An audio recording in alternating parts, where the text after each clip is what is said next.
would know that's a very strange intro song to pick for me, but that's fine. Hi, everybody. Welcome. Lucky last. Thanks for being here. Now, the travel industry has a massive image problem when it comes to sustainability, and that's making it really difficult for anybody in the general public to believe any of your green claims. Give that a sec to forward. There we go. And can you blame them? Look at some of the stuff they take in and day out. This is Taylor Swift's flights from last year. Sorry, Swifties. She is the world's most polluting celebrity. And you look at some of this stuff, I know the video's not playing, that's fine. It doesn't matter if she's traveling because she's on tour or she's traveling to meet her new boyfriend. The media takes this, they spin it, and they turn public sentiment against the aviation industry. Or you have these massive cruise ships, like the one that was outside yesterday, dumping off thousands of tourists in already crowded places like Venice. And these ships keep getting bigger and bigger. You have the Icon of the Seas, the world's biggest cruise ship, without a peep from the cruising industry as to what you're doing to address environmental concerns. You have entire places around the world, most notably Koh Phi Phi in Thailand, that had to be shut down because of over-tourism. And people want to go back to these places, but they kind of scratch their head and go, how the hell did we get here? Now, on the surface, it seems like your industry is doing nothing at all, but I know, and you all know, and we've heard it this afternoon, you're doing amazing things. The issue is you're not talking about it loud enough. And so this afternoon, I want to talk about the why behind talking more about the things you're doing and the how you're supposed to do it, all of which, of course, without greenwashing. But before we get into any of that, I want to share a little bit about my slice of the sustainability universe and my theories of change. And I'll add this part in as well because sustainability is such a loaded term that if I ask 5 people to define it, I'll get 100 different answers. So when I talk about sustainability, that is anything related to building a better future for the planet or for people. It's an umbrella term for anything that's, let's call it, good. Now, I'm not an eco-activist. I'm not going to bang you over the head. I care about the planet, hugging the trees, saving the polar bears, that's great, but it's never been my passion point. I've worked almost exclusively throughout my career with the private sector, helping them develop strong social programs, as well as governance mechanisms. Most recently, over the past few years, that's kind of taken the form of helping counter greenwashing in companies, building strong stakeholder engagement strategies, operational strategies, and then helping companies figure out, okay, how do we communicate all of this without lying to people or having the ACCC come down on us? So that's a little bit about what I've been working on. And when it comes to sustainable tourism, God, I love to travel. I love nothing more than getting on a plane, going to Thailand and sitting on a beach, just not that one. It's really my happy place. So I know that we can do better, and as a pragmatic altruist, which is what I call myself, I know we should be doing better. Now let's wow you with some stats. Come on, there we go. A recent study by the World Economic Forum found that 51% of people said there aren't enough sustainable travel options. 69%, and this touches on one of the presentations earlier, people want their money to go back to the destinations where they're traveling to. A whopping 77% say that sustainability impacts their travel decisions. But even more telling is there's been a 191% increase in searches for sustainable travel since 2021. Now, if I look at those stats, and I look at what I know about the industry and what we've been doing day in and day out, it's very clear that there is an issue with communications because people aren't hearing it even though they're asking for it, and you're all doing it, but the message isn't getting out there. So I know that there are amazing stories to be told, and I think about some of them, like from the Peninsula Hotel Group. One of the most luxurious hotel groups in the world. You wouldn't think they would need to talk about sustainability, but they have doubled down on this over the past decade. They are loud and proud about the things that they're doing. They set a very stringent list of goals back in 2013, and they've accomplished over 90% of those goals. Some of the highlights, a 60% reduction, 60% reduction in their carbon footprint, a near elimination of single-use plastics across all of their operations, and some hotels even have wastewater treatment sites at their facilities. Amazing stuff, but nobody knows about it. Costa Cruises. I worked with Costa back when I lived in China for a decade in a previous life. They use their expertise, their know-how, and their influence to build one of the world's most sustainable cruise ships, the Costa Venezia. But they also worked hand in glove with the local Shanghai government to build from the ground up China's cruising industry in a clean and green and sustainable way. Airbus, one of the world's, if not the world's largest airplane manufacturer. Again, doing amazing things, but sort of vilified in the media. By the end of this year, they will be running on entirely renewable sources of energy without carbon offsets in their European operations. But even more exciting, they will be launching the world's first hydrogen-powered passenger jet, not by 2035 when they originally thought, but in 2026. That is amazing, and nobody knows about this stuff because we're not talking about it. So I'm going to bang on about this over and over again. Start talking, because it's super important to be bringing everybody else on along the journey. So those aren't outliers. I know in each and every one of your businesses, you're doing amazing things too that you should be talking about. The question is how. Number one, ignore your legal team. And the reason is, right now, legal teams, they're petrified of talking about sustainability at all. Now, as somebody who's published on greenwashing quite extensively, I came across the term green hushing not so long ago, and I thought, oh, that's just another throwaway term, a thing that we add to the list of long sustainability jargon. But green hushing has become very insidious and something we should definitely be paying attention to. Boiled down, green hushing is when corporations, companies in general, would rather be quiet about their sustainability initiatives than say anything at all. It's a byproduct of companies being out and loud and proud about their accomplishments and having those in the activist community and media pull apart those claims looking for a gotcha moment. Now, to be clear, there's no such thing as a perfect company. We know that. No such thing. So you pull the string long and hard enough, you're going to find something wrong. Legal teams have their backs up against a wall, and they're saying, keep your mouths quiet. We don't want to be accused of greenwashing, or even worse, them to find out some of the shady stuff that we are doing. Question is, how do you counter that? What do you do? And just now, someone said the A word, and I'm going to say it again, authenticity. Ugh.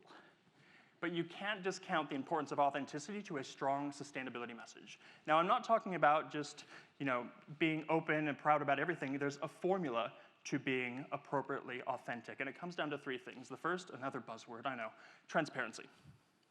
We talk about it so much, it's kind of lost all meaning. But in the world of sustainability, I always advise clients, put all your cards on the table, because when you do that, there can be no gotcha moments. Easier said than done.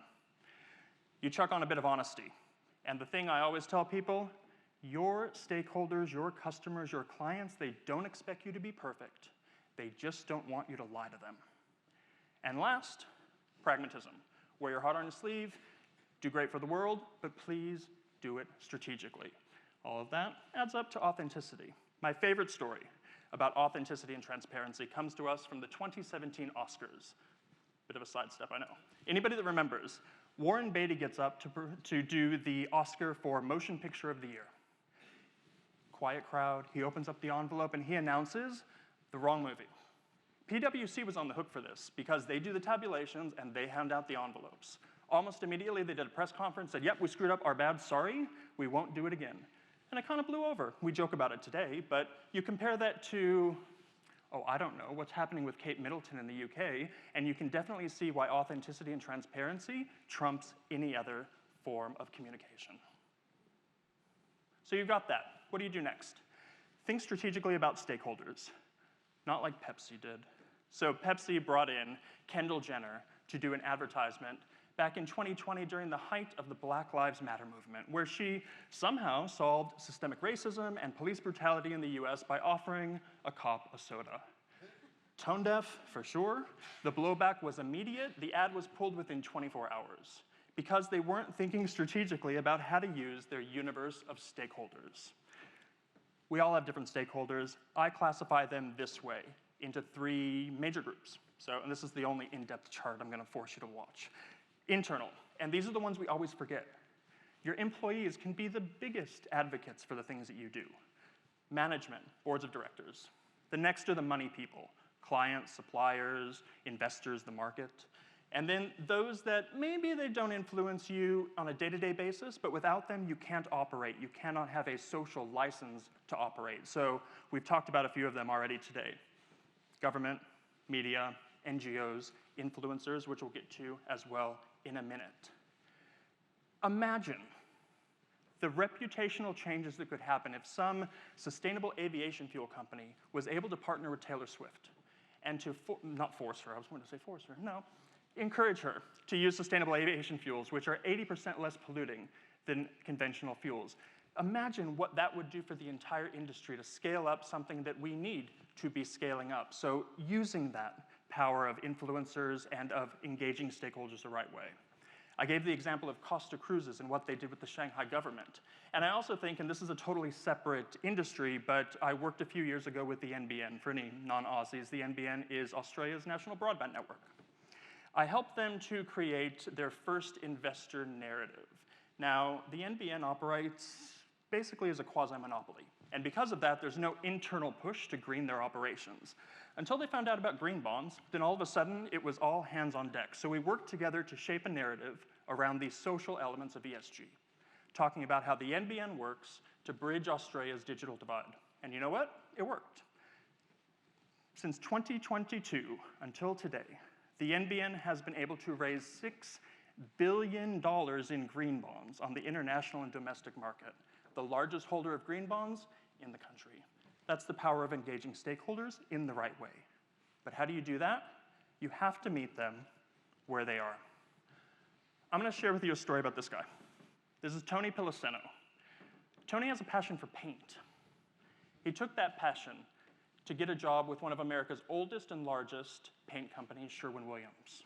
He also took that passion to TikTok, where he's amassed millions of followers for his viral paint mixing challenges. Some of you probably remember this during the pandemic. There was a barrel of white primer paint. They would mix in 3 different colors, and you'd have to guess what color would be created. A great little bit of escapism for people stuck inside their houses during the pandemic. Well, Sherwin-Williams management didn't see things the same way. They fired Tony for violating their very outdated social media policy. But had they looked at this a little more strategically, they would have seen stakeholders begging for information from a different channel of communication. Instead, they became a social media laughingstock and potentially lost an entire generation of new consumers. Don't worry about Tony. He landed on his feet. He got a job at Sherwin-Williams' biggest competitor. They're doing great. This is the power that especially the travel industry has. You all, probably more than most industries, have a lot of captive audiences, whether that's on a plane, in a hotel room, or if I think about it through the lens of cruising, on your ships for extended periods of time. And versus a lot of other industries, these are people that they want to advocate for your brand. So how are you giving them the power, the information, the materials that they can help you then advocate? If I think about, again, the cruising industry, imagine they're sitting there, people are just wanting activities and things to do. Take them behind the scenes into your engineering department to show them the great work that you're doing to green that. Take them into your kitchens to show them how you're doing farm to table or how you are combating food waste. Because I know those things are happening, but they're being kept behind closed doors. I have a dirty little secret I'm going to confess to everybody. I don't go cruising. I've never been on a cruise ship except the Costa Venezia, but that was stuck in port. But I love to watch cruising videos on YouTube. I don't know what it is about them, but they just, it's so nice to watch. And my favorite, it's a British couple, Ben and David. And it's amazing to see the power of influence that those two people have over people's opinions, to the point that in a recent video, it couldn't have been more than a month or 2 ago, a ship that they were on booted them off because they were worried about a bad review. They're not the only travel influencers. Travel influencers exist across all travel sectors, and they're influencing millions of opinions. So what are you doing to get them to bear it for you? And I'm not talking about getting somebody in a bikini sitting in front of an infinity pool. Please, for the love of God, stop that. Nobody cares. How are you giving them information that they can then share, like we talked about at the very beginning of this afternoon, in short-form content that they can get out to more people? Use them to your benefit. Now, you're probably thinking, oh, God, that sounds so difficult, John. No, these solutions are not difficult things. This is something you can do at Hemingway's later, while you're having a cocktail is list out a list of 15 to 20 different stakeholders. I don't care what segment it is, it doesn't matter. List them out. Then, the old tried and true 4-quadrant graph that consultants like myself love to use. Chart them based on how much power they have to influence your message and how much interest they have to do so. And then start coming up with ways to engage them. It doesn't have to be rocket science. It just has to be done. I've talked at you long enough. So I want to leave you with 3 things to take with you the rest of the conference and hopefully beyond. Number 1, be loud and proud about all the things that you're doing. Do not be scared. Don't lie and greenwash, of course, but talk about these things because we need you to do that so that more people join along. Number 2, and I didn't come up with this, I don't know who did, but I sort of live by it. You can do anything, but you can't do everything. You don't need to be throwing the kitchen sink at people when you communicate with them. Pick a few material topics to focus on and let that be good enough. And as Yoda said, do or do not, there is no try. Like I just mentioned, this isn't rocket science. I shouldn't say that as a consultant because I'm trying to sell services, but it's not rocket science. We have the solutions. You're already doing the hard work. The question now is, how are you going to communicate that out to the people that need to hear it? Scan the QR code, take your phones out. I would love to connect with all of you over the course of the next few days. Of course, if you want to chat greenwashing, my lovely assistant slash publicist slash amazingness is walking around with my book. I have bags laden with my book. Please help me take a load off. Thanks, Kate. And as well, just talking about collaboration opportunities, of course, always happy to do so. I'm sure that you all do not get very many sustainability people at your events in the travel industry, so please use me while I'm here and connect on TikTok. I love TikTok. I don't do dances, but I've amassed quite a following there with what I like to think are quite informative long-form videos. You know, TikTok will let you upload 60-minute videos now? That's what I'll leave you with. Amazing, right? So with that, I'll wish all of you the best for the rest of the conference. Thanks.